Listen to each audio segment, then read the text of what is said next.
नमस्कार मित्रांनो, बऱ्याच घरकुल लाभार्थ्यांचं घरकुल मंजूर झालं आहे। घरकुल यादीमध्ये त्यांचं नाव आलेलं आहे, पण अजूनपर्यंत त्यांना घरकुलचे पैसे मिळालेले नाहीत। तर यासाठी नेमकं काय करावं लागेल याचबद्दलची संपूर्ण माहिती आपण या व्हिडिओच्या माध्यमातून जाणून घेणार आहोत। तर नक्की हा व्हिडिओ शेवटपर्यंत पहा। चॅनलवरती जर नवीन असाल तर चॅनलला सबस्क्राईब करा। अशाच महत्त्वपूर्ण माहितीसह व्हिडिओ आपल्या चॅनलवरती येत असतात।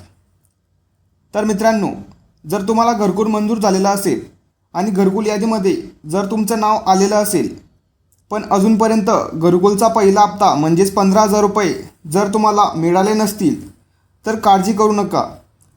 तर पहिला हप्ता म्हणजेच 15,000 रुपये लवकरच तुमच्या खात्यात जमा केले जातील। जिल्ह्याला जसा निधी वर्ग केला जातो तसेच लाभार्थ्यांच्या बँक खात्यामध्ये हे पैसे जमा होतात।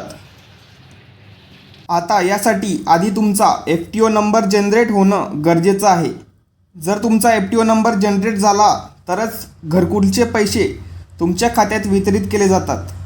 आणि घरकुलचे पैसे तुमच्या खात्यात किती तारखेला वितरित केले जातील याची माहिती तुम्हाला तुमचा FTO नंबर जनरेट झाल्यानंतरच समजतं।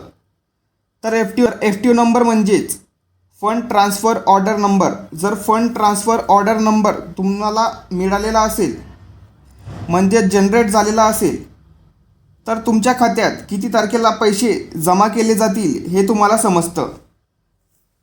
तर तुमचा FTO नंबर जनरेट झालेला आहे की नाही ते चेक करा। जर तुमचं घरकुल मंजूर झालेलं असेल, तुमचं नाव घरकुल यादीमध्ये आलेलं असेल, पण तुमचा FTO नंबर जनरेट झालेला नसेल तर काळजी करू नका। तुमचा FTO नंबर लवकरच जनरेट केला जाईल आणि लवकरच तुमच्या खात्यामध्ये पैसे वितरित केले जातील। तर तुमचं घरकुल मंजूर झालेलं असेल आणि तुमचं नाव घरकुल यादीमध्ये आलेलं असेल तर तुम्हाला काही करण्याची गरज नाही।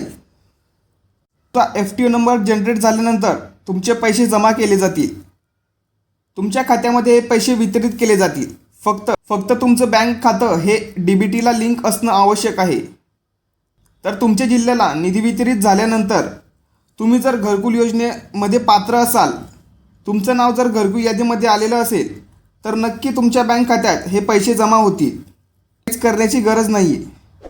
तर महत्त्वपूर्ण हा व्हिडिओ सर्वांना शेअर करा। चॅनलवरती जर नवीन असाल तर चॅनलला सबस्क्राईब करा।